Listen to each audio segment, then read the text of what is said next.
Hi, everybody. Hope everybody's doing the best they can.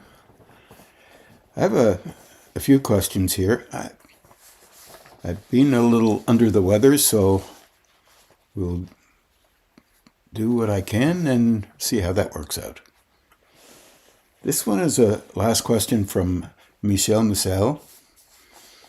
And lots of people talk about the solar plexus as the will center. But you often refer to the gonad center as the will center. I do, that's true. Can you say more about this, please?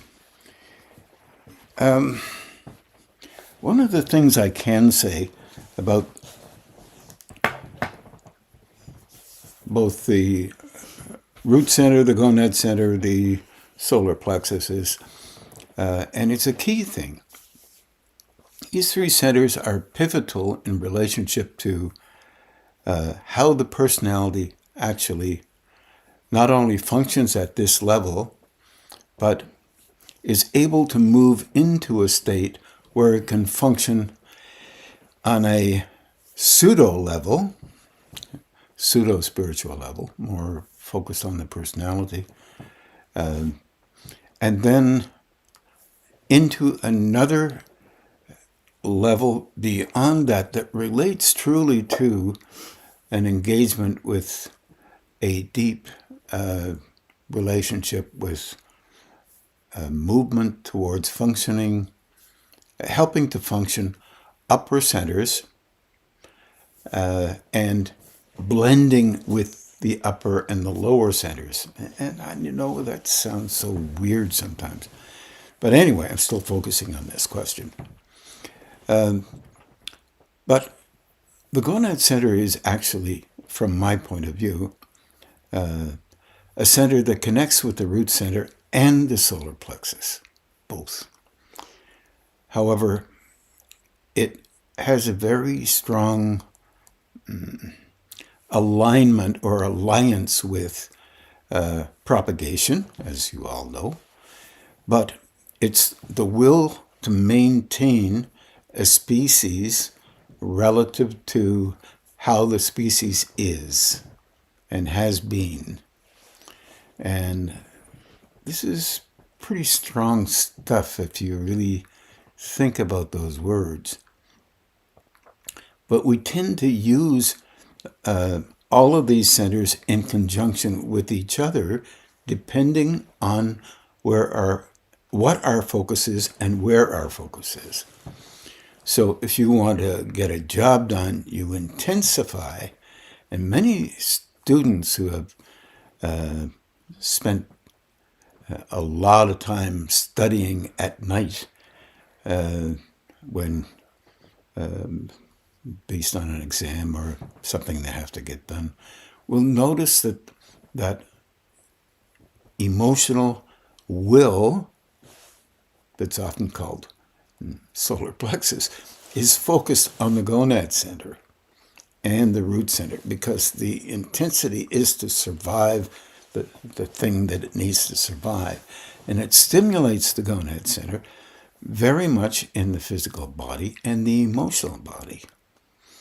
And you know that by the feeling of stimulation when you're young, when you do study, and you're trying to understand and remember things and all the rest of the stuff that goes with that. So I can really understand why people talk about the solar plexus as being the will center, because it's a center through which intensity operates when you have decided to make an action or decided not to make an action. Intensity moves towards directing your attention to doing either one. And that stimulates the root center and the gonad center. Some even believe that the root and gonad centers are tied together as one in our current development. This may be related to a person called Dr. Baker. He brought this idea out as a theosophist.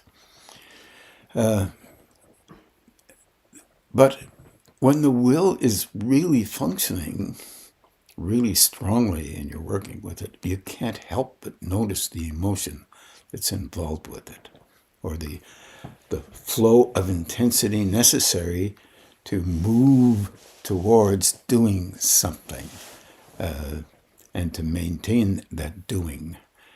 This usually indicates a kind of integration between the root, the gonad, and the solar plexus, which is really very valuable in a movement towards becoming involved with a level of spirituality, so-called, that moves beyond the personalizations. So what am I saying there? I'm saying that helps you to link up with a vibration or tone that relates to an engagement with a higher state that doesn't necessarily align with your personality's views.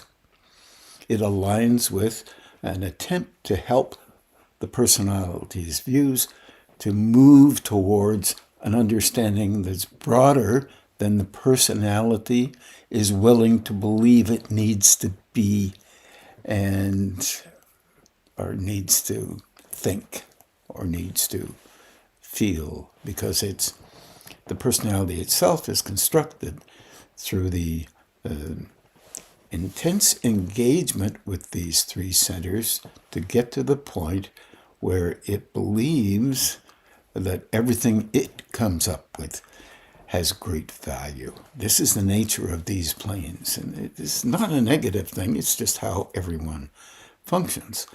So if you believe that way, and many of us have done that, and many from time to time, then you are defending the personalizations that you have constructed that makes you call you whatever your name is.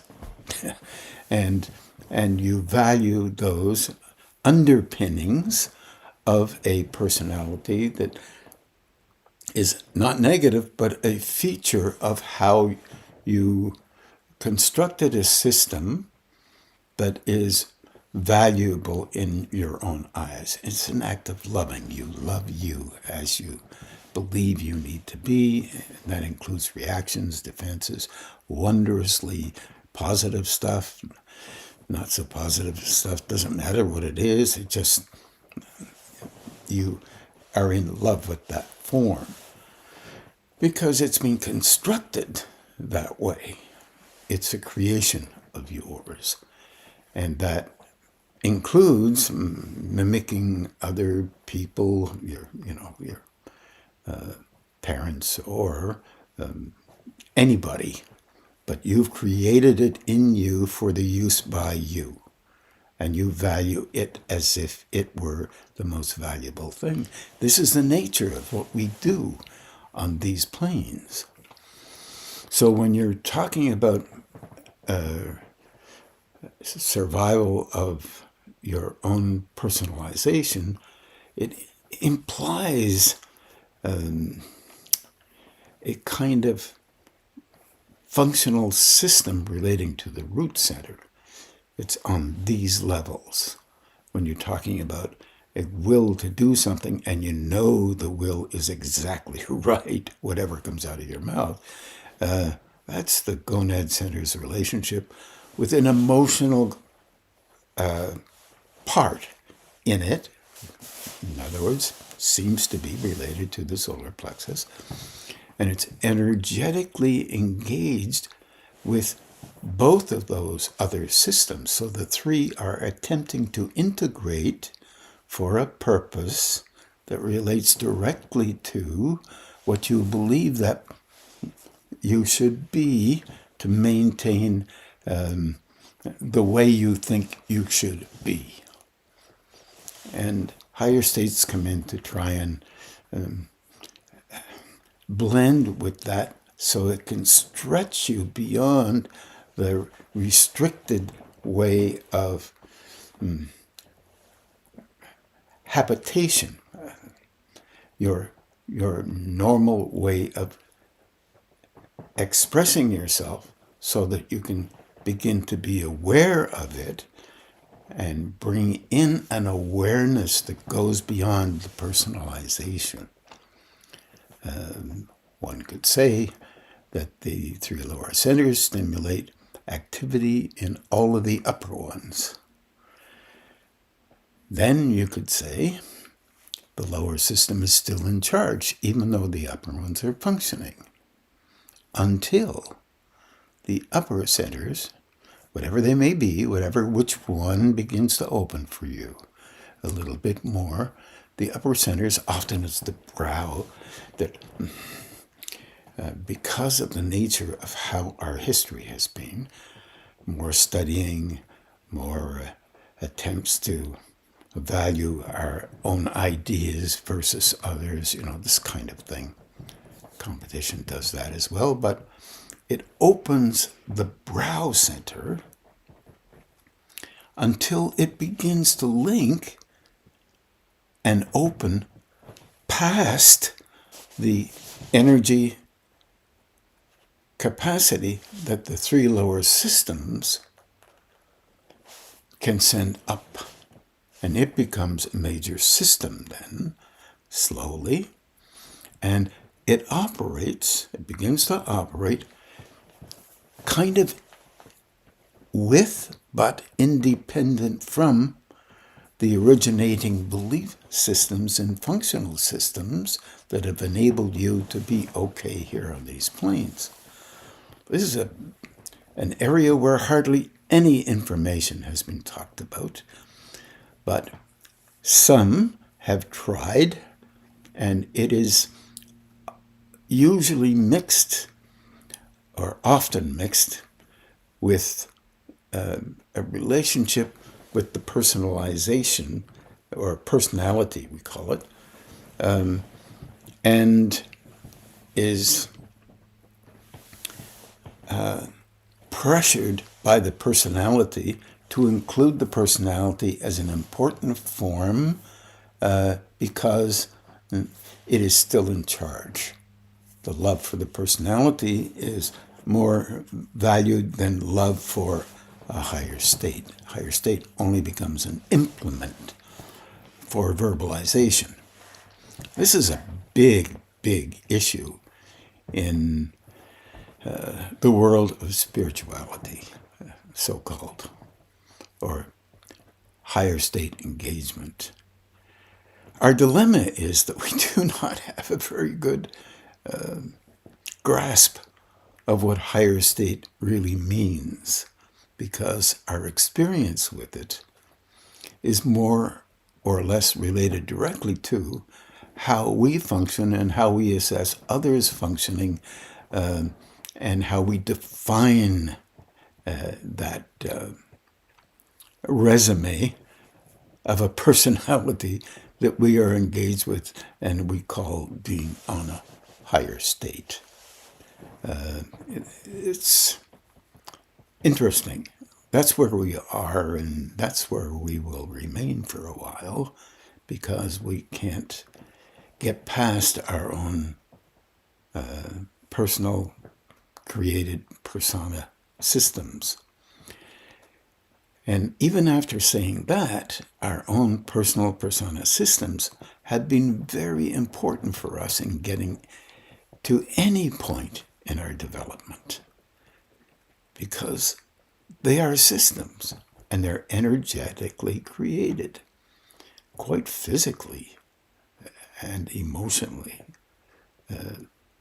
powerful, filled with reflexes, if you could see that on a physical level, reflexes that indicate they must be of great value because they are ownership. The owner has purchased that implemental sense of personal importance because we, she, he,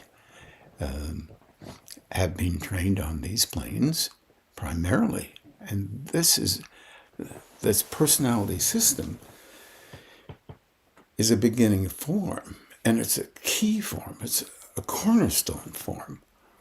But its its importance is related to bringing in higher perspectives into these planes. And this is very difficult to do because our ability to retain and maintain our personality stalwarts or cornerstones, because if we don't, we won't know. At least we say we won't know who we are, but all of that shifts and changes very gradually. So you've heard me talk about incremental shifts are extremely important. So-called great realizations themselves are often engaged with the ownership principle. They are my engagements, and therefore I am superior and all the rest of it. But that is what happens here. It is not in accordance with a fusion of a higher state, whatever that may be, that we can handle, and because we don't like being considered less than in some way, anyway, as a matter of fact, no matter what it is. So it's part of our repertoire. And in this particular question, of course, I went a little beyond it. There's really much doesn't matter whether a person says that it's in the will is in the solar plexus, root, or gonad center, because the gonad center is in the solar plexus. The gonad center is in the root center, because you're bringing things together so that eventually, as you are more prepared to handle higher state energy, it enters and engages like it, not like you. And both begin to proceed forward based on a concept called awareness. It's not awareness of things floating around and seeing through other people, and therefore you can see them and they are much better than they are because they can't. All of that stuff is personality stuff. And I'm sorry, but I'm involved with a question from me, Michel Laramie with this. Just a minute, where do I get it? I seem to remember he was talking about ESP, and I can't read it without my glasses. I'm sorry. That will all change, hopefully. In a good way, I mean. Michelle's question is... Michel Laramie. Michel Laramie. When let's see, where can I question? He says, it's probably a question that has already been seen in the group, but I don't remember it. When I have ESP experiences, telepathy or whatever they may be, that's I usually call those parapsychological experiences. With people, it's always with people whom I share feelings. This makes perfect sense. To my knowledge, it never happens to me with people with whom I don't have this connection. So does that mean that it's linked to emotions and the solar plexus? Absolutely, Michelle. And that solar plexus is a key center in bringing together root and gonad centers. And we do that in our relationship with engaging with people and perceiving people we like or don't like, or they should have said this and they should have said that. It's just part of that whole thing. Personalities, no negation with it at all. The same thing happens when I have déjà vu experiences. Yep, it can happen that way. But I don't know if that can be cataloged in the ESP folder. It's a sensing mechanism that relates to, it can be effectively involved with aspects of the brain and the nervous system. You had this sense of being in a place, wherever it may be, having been there before, and many people have had these experiences. And it is my thought, and I'm sure others think the same way, that our brain and nervous system is set up to have these experiences, yet we don't have enough of them all the time so that we're comfortable in it, and our meanings are basically definitions and assessments that we come up with the best we can. Whether they are exactly like that or not, most times we don't know. But there's books written about these things, and people talk about them all the time. And I happen to look at, you don't have to agree with me, I happen to look at that stuff as if it's, hopefully I can say this, kind of titillization, kind of stimulation to keep you moving in a direction that is unknown, but related to spiritual growth.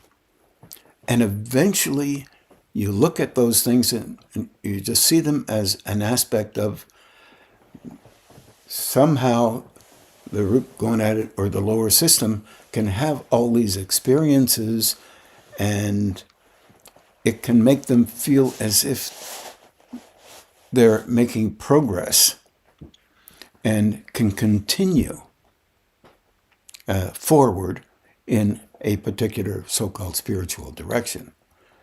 But direction that I mean about that is a relationship with a fusion between the personality and higher states, not necessarily looking at how important we are because we have these happen. So even after saying that, these things happen to us to keep us going towards a relationship with higher states. And our stimulation, our personalities need stimulation sometimes. That is really very, very positive. I've had these experiences myself, having been able at some point to watch people manifesting in front of me, and could have made a big deal about it, but in my system it was somewhat valuable. And then eventually, if you remember the story I told about this one, my inner awareness posed a question to me and asked me if I wanted to be clairvoyant or spiritual. I don't think that meant that if you were clairvoyant, that you wouldn't be spiritual. But what is the focus that I wanted is really what, and I said, I think spiritual is the first cause. And then I happened to say, but couldn't I be a little bit clairvoyant when it's necessary, or it might be helpful? So covering my butt, and I knew this happened in the 70s, which may mean nothing to anybody, but it still, as human beings, emphasis on that. We have hopefully a sense of humor about some of these things, but some of them are helpful to us from time to time. But that's not necessarily an engagement with spirituality. But it is an engagement with parapsychology. If you read some of the old material, I think, what was it? Psychic Discoveries Behind the Iron Curtain was one. You can look that up. I think it's still in print. And there was an additional book that was written And it brought the focus on parapsychology out, meaning your personality could engage with different things, and that would make you important. Like if you were a hockey player, for example, Michelle, and you had a way that you could move your wrists so quickly that a shot could go up in the corners of the around the goaltender, of the net, and it would be hard for him to pick those off. And you would be considered a very good hockey player, but it doesn't make you a good person, and it doesn't help you to live life, although it might be part of that. So the emphasis in spirituality is not necessarily on those things, although many people's are. It makes them feel comfortable. And that's okay. That's part of what we need to continue growing. And this is very valuable. It's a very individual thing. And inadvertently, as you do grow, people can become aware in different ways to help other people, if indeed that other person would want to be helped. Or able to be helped, or willing to be helped. It's a little bit complicated. I know, talking to an old guru one time, he said, be careful of those things because it will hold you from growing beyond the necessity to have them. I think he was right. But at the same time, it didn't stop them from happening to some folk. And then when they did, that was their moment. And that was the right moment for them at the right time. And yes, emotion is tremendously involved with this. It's very interesting. It's a bit like reading into another person, and then you have the translation part. It's like sensing something, but you end up translating through the grid or the personality formula that you have inside yourself, which is not perfect either. And all of us are related to that. So just some different thoughts on that. And so it might help you to take a look at things and don't negate them. Just continue on and see what your experience is. That's good. I think you had another question with that. Oh, yeah, this is a dandy. I have been seeing the number 222 in many situations, such as the time on a clock, the license plate numbers, the amounts of a bill. Each time it triggers it touches you inside, kind of an awakening, but it touches you inside. There's something that touches. I know there is a connection between this number and me, and what can we learn from it? I don't have a bloomin' clue. How's that hit you? It's happened to me. It's happened to others that I know. And there's even been stuff written about these kinds of things. If you have this 11111, 4 ones in a row, 11 after 11, then it means such and such. 234, 234, 4444, 55555, 66666. All kinds of things are created about these things. The way I look at it is pay attention. That's it. Notice what's going on inside. Put your focus not necessarily on the numbers being important, but they're showing you something that may be effective inside. I know some groups of people would say it would have to do with the rays. In other words, your physical body has a second ray energy. Your emotional body has a second ray energy. Your mental body has a second ray energy. That's not necessarily true. I've found that is, if you look at theosophy, that'll be another thing that you can do. And the level of misunderstanding is very strong. So I hold myself back in these things. I look at them like they're the most important thing that happens there is you being touched.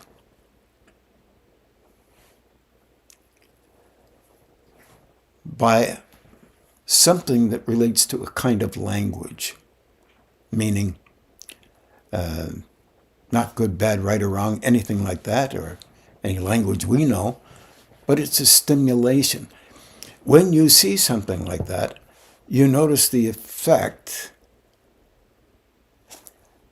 Notice the effect. Engage with the effect more. Take the effect into your meditation, if you can. And the number is only a trigger, like a little catalyst, because you've noticed a link with it somehow. The noticing of that link stimulates you. So whatever that, it could be every time you see a blue Buick, strange as it sounds, something happens. And never mind the Buick, be happy with whatever it is happening, because you can begin to focus on the Buick as a story that you can tell, and the story gets you away from the impact of that particular letting go. It's such a funny thing, Michelle. There's a sense of making a space for sensing that. It's like a space, and then you sense something. Quietening down, that quietens down all of the peripheral personality stuff. And then it comes right back to try and engage with a tale, a story that relates to 222. This is normal in all of us. We do this all the time. And heavens knows we do it with almost anything. That, I think, is okay, because that's what happens here. But realize that it's really important that small little increments of pauses like that, just for a second, is really important in the process of your inner development. So good for you. Glad that's happening. I will tell you it's also happening to others. But as to the number 222 in any given situation, they have other numbers. So it's what might work for one person may be different than what might work for another. And the same is true for all of us. I wish you well. Glad you brought it up. And there is,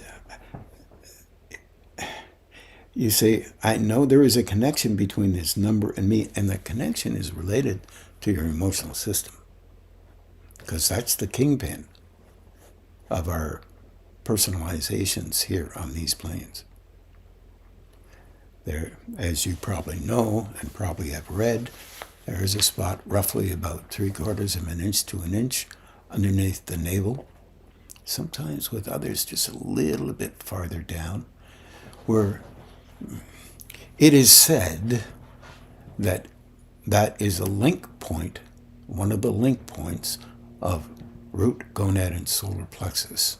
And the Buddhist and Indian background, have been using that focus to open the solar plexus more. Therefore, it affects the root center and gonad center more, and helps energy to move up into the top of the head to build a foundation for the fusing of these centers together in the first level of fusion.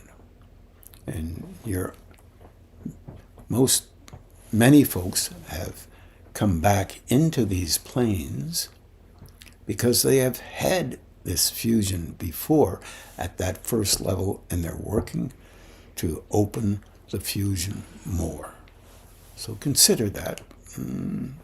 Think about that. And I wish you well with it. Thank you very much for the questions, you both. How are we doing? Okay. Let's see if I skipped any. Yes, I did. Sorry about that. This one is from Dominic Clark, and I may have talked about this in the UK seminar back on October the 4th. And his questions are, when meditating, I sometimes struggle to deal with the chattering mind. Maybe it was during the last visit you mentioned when I was in Scotland in May. Asked the personality or chattering mind to be quiet so I could more clearly perceive how the energy works through me and around me. I did say that. Talk to it. This helped massively at the time and continued for a few months. That's great. Could you say that might have been going on there? What might have been going on there? How can I recover that quiet space when entering the meditation as opposed to taking 30 to 40 minutes to get there? Well, first of all, I have to say this about that mind chatter that we all have experienced. That chattering mind is there to comfort you. I know it's talked about by people as a bad thing. It's not. It's something that on these planes we're very familiar with. And its basis is how to deal with these levels, how to engage with life, how to function in a manner that helps you to meet with others, engage with others, and do your due diligence, whatever that happens to be in your whole life, and however you believe it might be in your whole life. That's what the chattering mind does. And the idea of a silent mind is fine. The occurrence is, when it does happen, it's really different. You don't have the comfort of that chattering mind. This is, you may not believe it, but it is a dilemma. So slowly, that mind, and you can do it, you can have it done to you. You can do it through breath work, but you have to be careful because it elevates the personality again. So if you elevate the personality in spiritual stuff, so-called, you can't get through the boundary of the personality system as it protects itself. It'll utilize anything it can to maintain the value of the personality, and that is another level of chatter, and the chatter is external and internal, where you cannot look at anything beyond what you know is right. And right and wrong has nothing to do with spiritual growth. No offense to anybody. So, in your meditation, the quiet after 30 or 40 minutes occurs and aligns with what people talk about as a higher state. Keep doing it that way. Slowly, it will move towards, or it will help you to move towards being more quiet in the mind as you can handle the true quiet of the mind. For example, you may meet a friend of yours and you go out for a cup of coffee or tea or whatever else that you will want to go out for, and there's nothing in your mind. Now, you're not used to that. Normally, you have an idea of what you like to talk about, what to engage with, and it's uncomfortable because there's nothing there that in this box above the shoulders for you to say. That's disconcerting. And now, if that occurs to you, first thing you'll do is think there's something wrong with you. So don't negate the chatter yet. Because the chatter is not meant to be negated. Never was. Except, as an ideal, some have talked about a quiet mind without understanding the nature of what that really means. But it suddenly became an ideal to target for. A personality leans on the chatter of the mind. It leans on it to support the comfort of an engaging individual with life at these levels.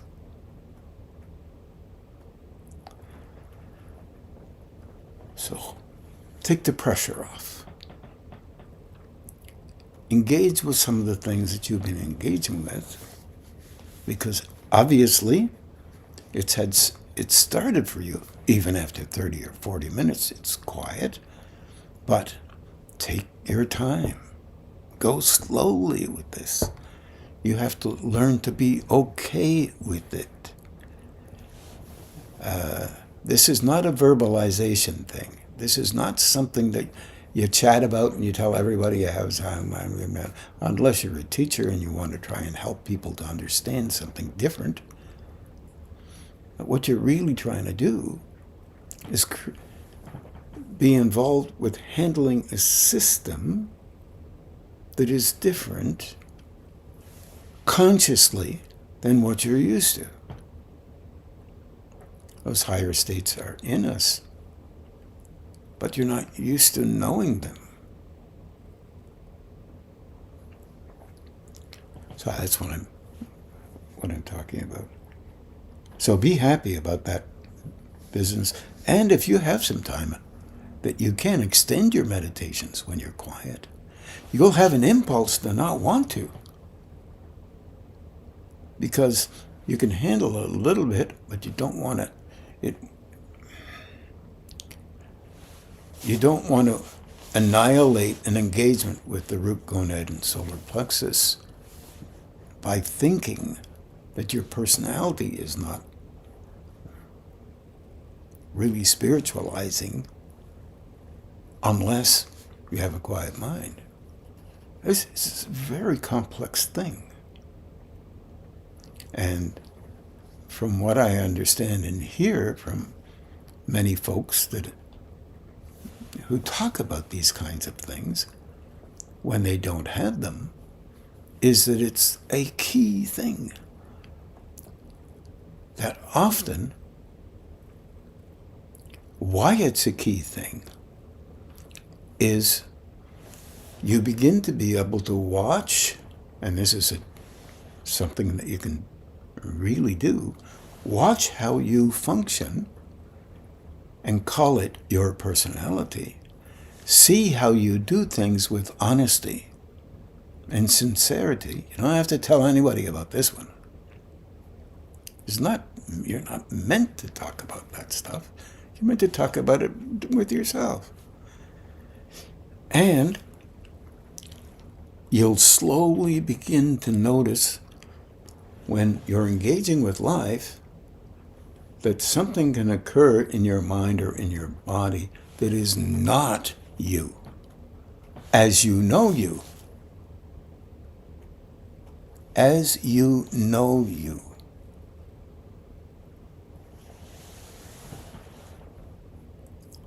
Sometimes it will be something that you just don't know about yourself. Other times it will be something that isn't that. And if that begins to happen a little bit inside, we can talk about that a lot more. It could be that little gap that you're watching. When you're watching in you, you're aware of it, you're doing it, and you may even get to the point where you can say, this is something I don't wish to do. Certainly very often, and a lot less if I do it more often than I thought. That is really a part of moving towards being able to notice higher states that lie within you. Hope that helped a little bit. Awareness is the key in this, and it's not awareness of energy per se, it's awareness of you as a being and that flow operating through as an energy form, of course. It can take many, many different faces. Okay, could you say what might be going on there? I think I did that. Can I recover that quiet space? It's possible, but as time goes on, it will naturally begin to increase if you've already had it. And that is like a seed that begins to grow. Easy does it. Try not to be impatient. Good, great stuff. And then you went on and said, I think it had something to do with asking the personality to be quiet for a greater purpose, which seems to work better than just asking it to be quiet as I was meditating. Try both. See how that works for you. Over time, doubt and lack of consistency has blunted its effectiveness. No, your focus point on doubt and lack of consistency has blunted its awareness by you. That's how that works. Works the same for all of us. So I wish you really well with that one, Dominic, because it's wonderful. Remember, your personality images and chatter follows the personality and how it sees itself or unconsciously protects itself. That's the best I can do with that one. And I wish everybody well. Thank you for the questions. Always ready to try to engage with more. Take care, everybody. See you later in December.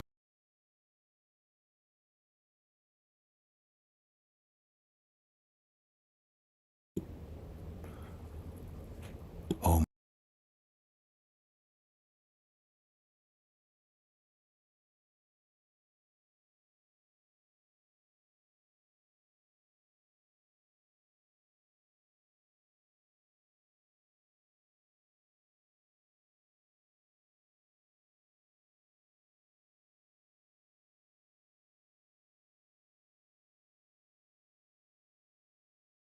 And now we'll just meditate.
Shuklam Bharadaram Vishnu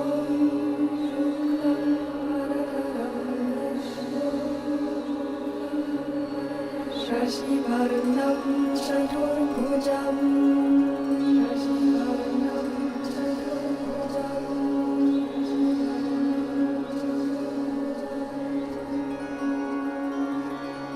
Prasannavadanam Dhyayet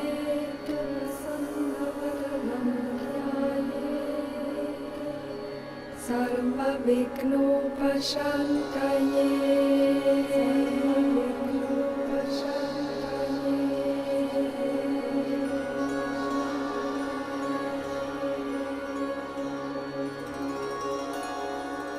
Agachanana Padmarkam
Amba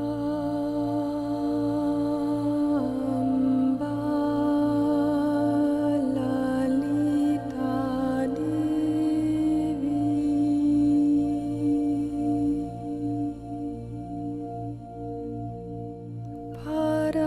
Parashakti Sundari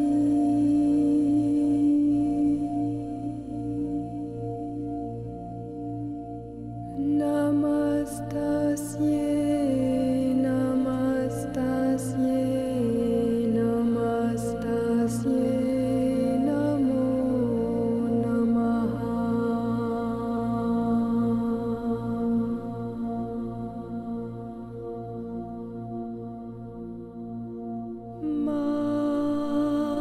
Mamba Lalita Devi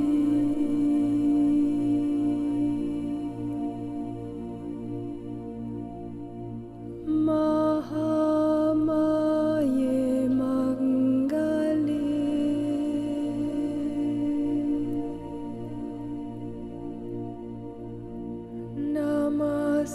Namastasye, Namastasye, Namastasye, Namo Namaha.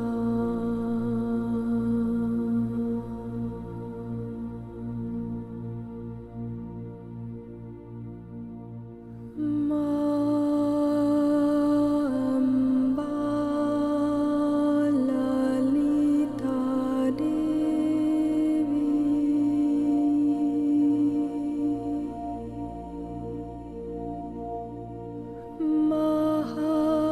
Mahakali Bhairavi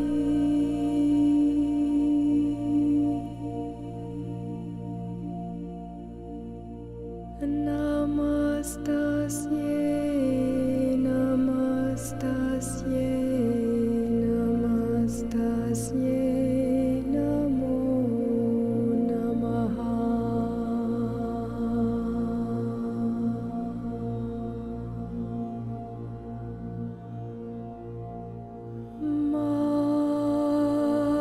Mamba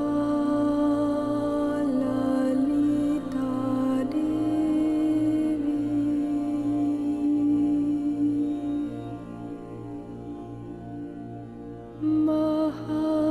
Mahalakshmi Vaishnavi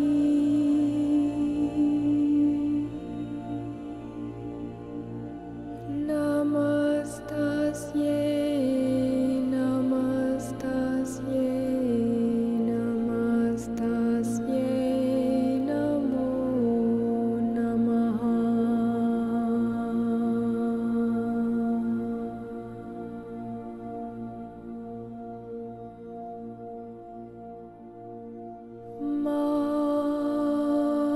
Mamba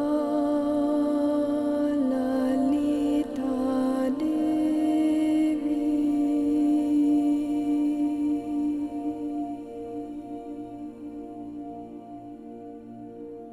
Ma Saraswati Brahmi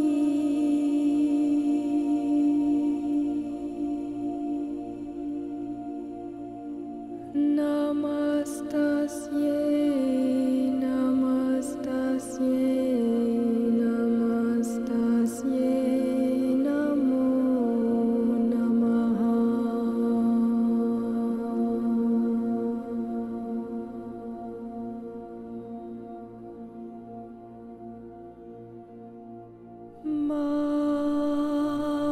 Mamba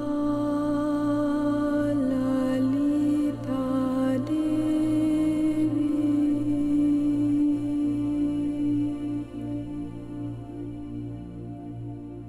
Durga Devi Shankari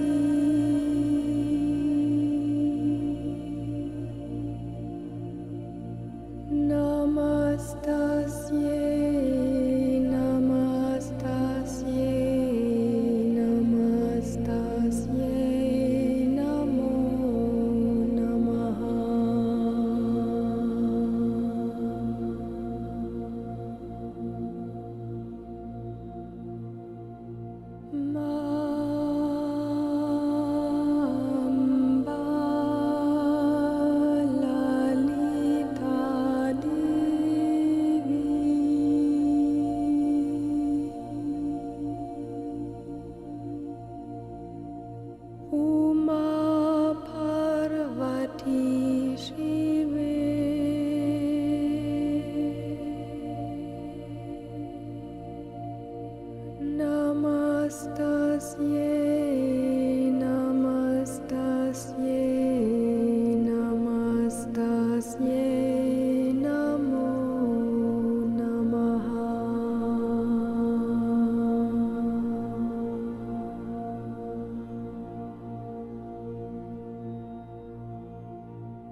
Amba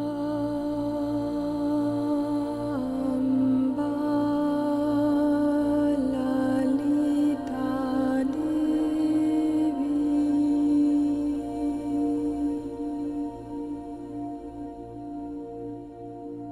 Kamala Katyayani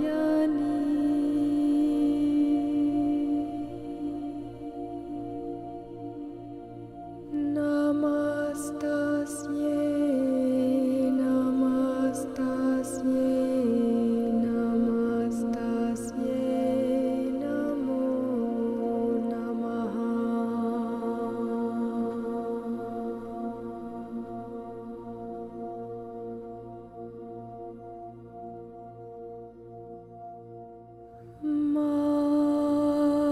Amba Lalita Devi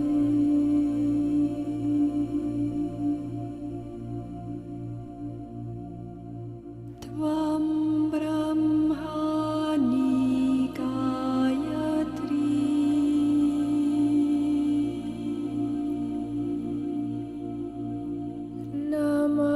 Namastasye Namastasye Namastasye Namo Namaha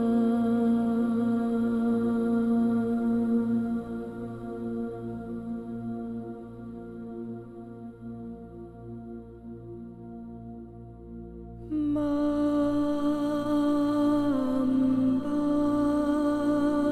Lalita Devi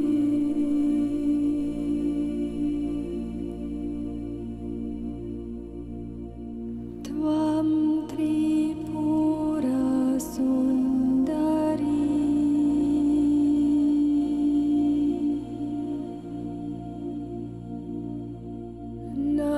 Namastasye Namastasye Namastasye Namo Namaha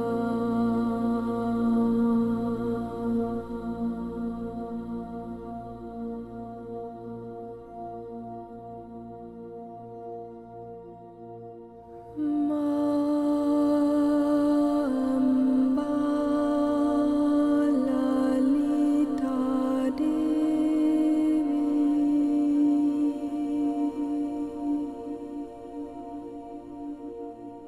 Mata Bhuvaneshwari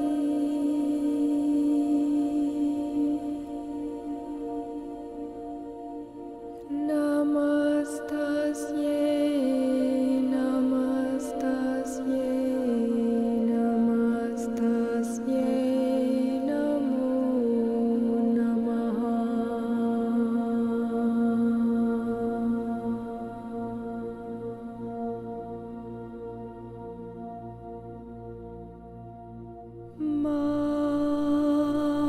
Amba Lalita Devi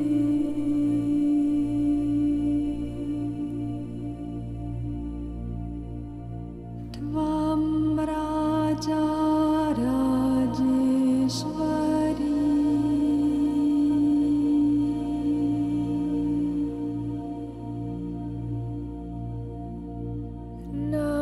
Namastasye Namastasye Namastasye Namo Namaha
Mamba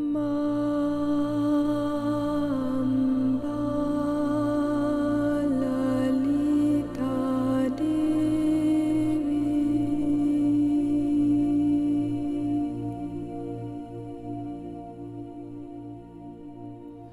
Maya Vishwamohini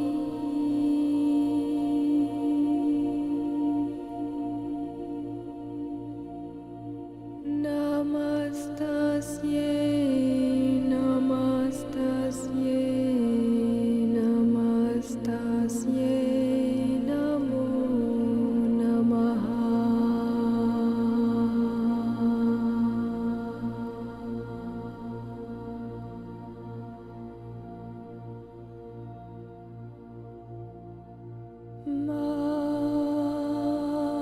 Mamba Lalita Devi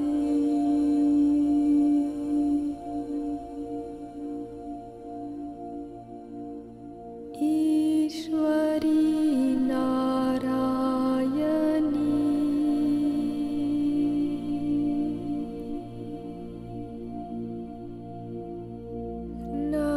Namastasye, Namastasye, Namastasye, Namo Namaha.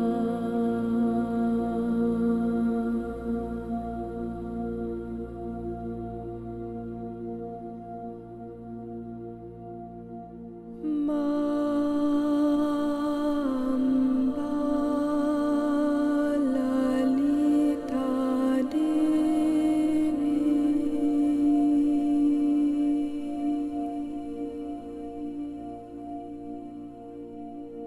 Nitya Parameshwari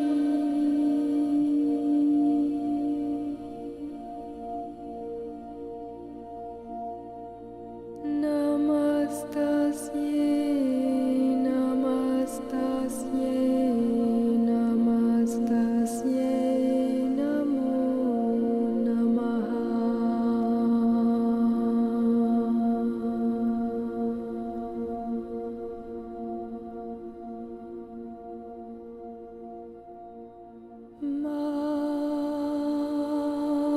Mamba Lalita Devi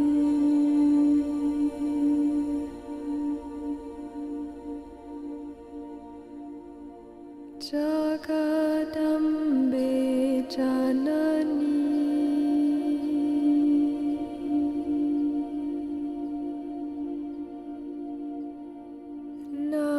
Namastasye, Namastasye, Namastasye, Namo Namaha.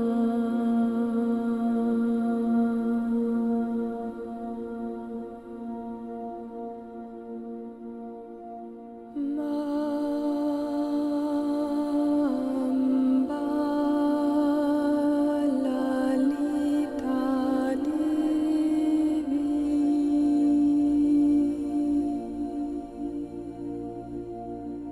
Tvam Ananda Sagari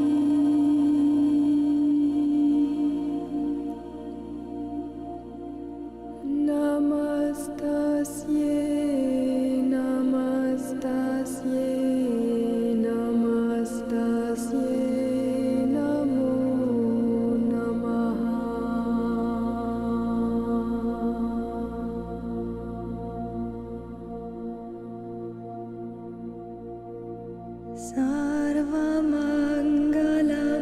Sarvamangala-mangalye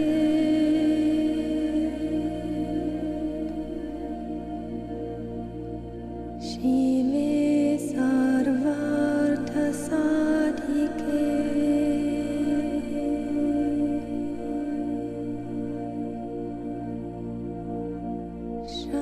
Sharanye Triambake Devi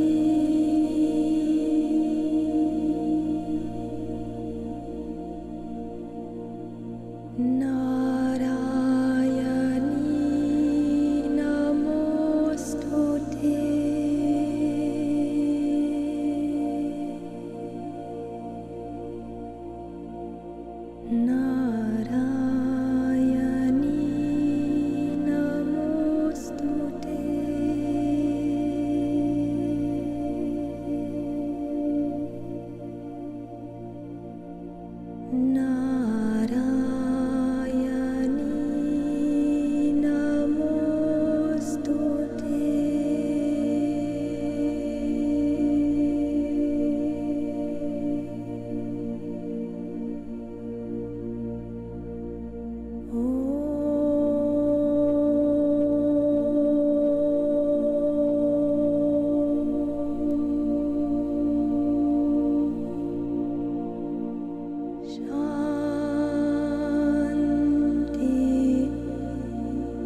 Vajramanitya Kataka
Now we'll just begin to do the balancing and the grounding, and have a good evening, everybody.